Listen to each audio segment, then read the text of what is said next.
Many prisons were set up by Europeans who wanted to colonize Africa, from the Dutch, the French, the British, the Germans. Many women were taken because of their rebellious attitudes towards the invaders. They were taken and put on these islands. For the most part, it was because they didn't want to kill females who were defiant. In South Africa, there was a young girl who was the daughter of a chief called Ochumatu. Ochumatu was known to trade with Europeans, and he wasn't foolish like a lot of Europeans would have thought people in that area were, but instead was aware of the wants and needs of the Europeans. And he strategized to make sure he got what he wanted for his people. The Dutch came in and he started trading with them on equal terms. The Dutch eventually took his daughter, Kratoa, whether forcefully or not is not understood, but it is thought that she might have been a spy sent by Ochumatu. This is not a fact. This is only one perspective. The reason why she was taken by the Dutch at first was not known, but it is known that later on they realized her ability to learn languages very quickly. In fact, they complimented her skills of learning the Dutch language and speaking it almost like a native. And then later learning Portuguese. And of course, she spoke English because her uncle, Ochomatu, also spoke English when he used to trade with the British. And this led to her becoming the chief interpreter for Jan van Riebeeck, who was in charge of the Dutch East Indian Company in this area of South Africa.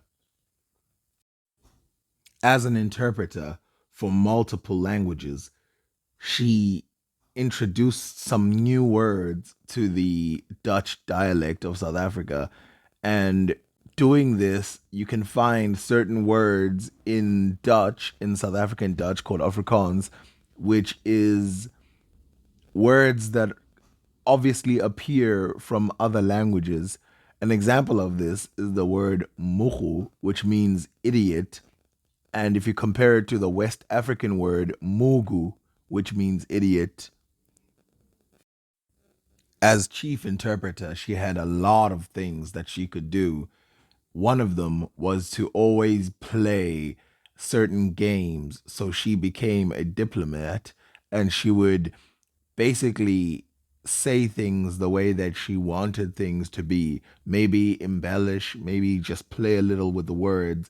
And Jan van Riebeeck realized this on some occasions, and he wrote down that she would exaggerate in some instances and underplay in some instances. And the reason for this was obviously because she wanted to protect her people, but also she was a Christian and she was against some of the things that the Dutch were doing because she felt it did not line up with Christianity. Her traditional faith as well was deep in her heart, and so it probably didn't line up with that as well. Secondly, she was on a table with nothing but men, which meant that she was a woman with power, rarely in the sight of the Dutch. Although in Khoi culture, women had a lot of power because the Khoi had as much patriarchy as matriarchy, at least. That's how we understood it or understand it today. Later in her life, she married a man who was of European stock, and her name was Eva to the Europeans and not Kratoa. This man had many troubles. Firstly, he was involved in the slave trade, and then secondly, he had the habit of up and leaving in the middle of nowhere, and he would basically be gone for months on end. And then Kratoa developed a drinking problem, and as if the problems weren't enough, this man died during their marriage, not very late afterwards. Kratoa found herself in the position where she had to carry on living as a single mother.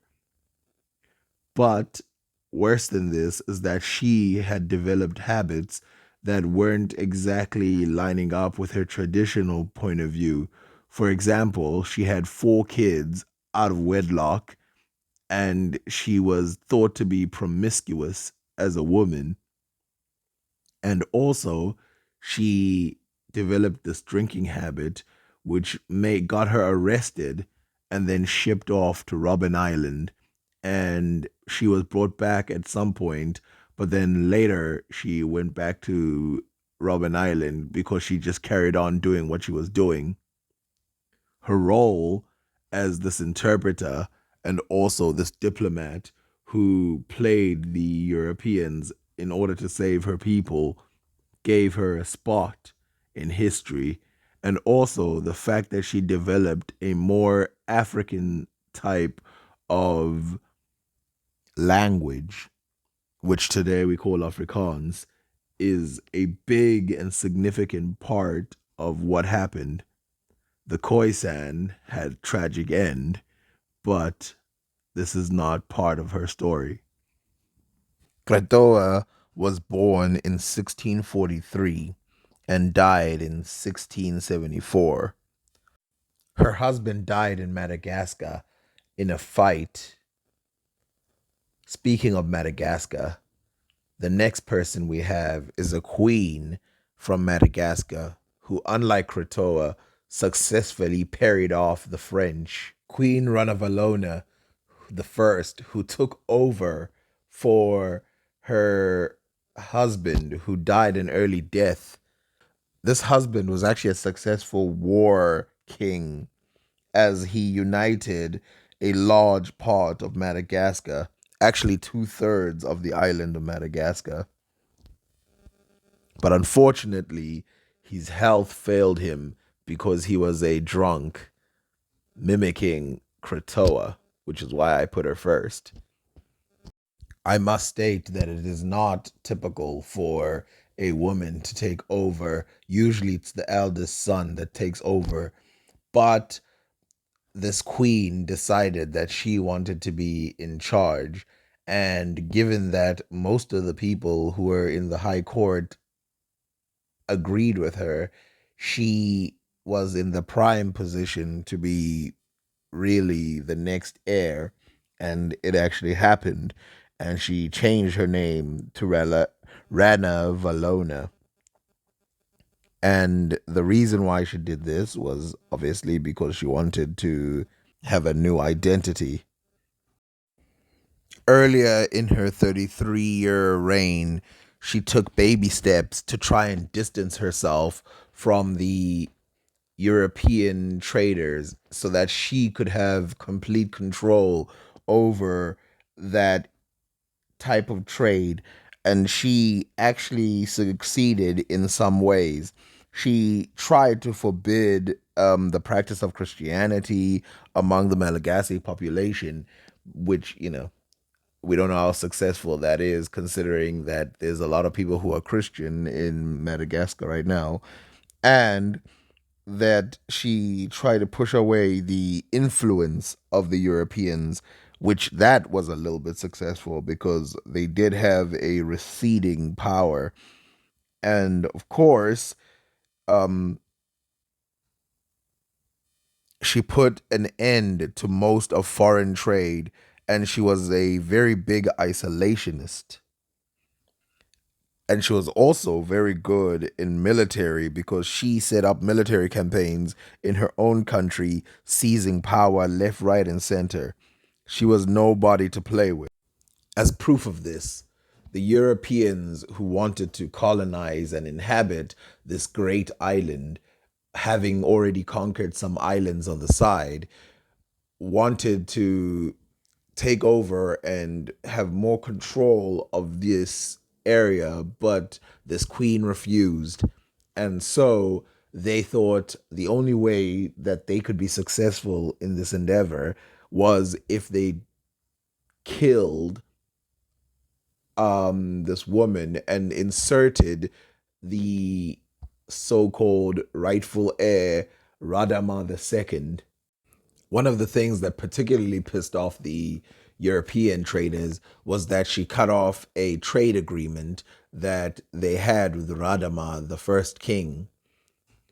And so they thought, okay, so we're going to do this. So they staged a coup, but this coup was found out and was said to this queen that she needs to prepare herself. She let most of the coup part happen until it got to the last stages, in which then it was revealed that she already knew about it and she entrapped the Europeans that were already thinking that they had won. And she basically exiled them off the area. And now she had almost complete control. And who exactly spilled the beans? It was none other than Radama II. Radama II was loyal to the queen, but the Europeans didn't know that. And he had played them and pretended like he was in favor of what they were saying. And only at the last minute did they actually get captured, and his plot to have them seized worked. In 1861, Queen Ranavalona died in her sleep, and then she put her heir, Radama II, as the king. And of course, this must have been a very easy transition considering that his loyalty to her was through the roof. And so the powers changed from one to the other. She was not the last queen of the Madagascans, as we will see in the future, but she was not the first woman to rule in this region, as there are many tales of female rulers almost in succession ruling before she was even born.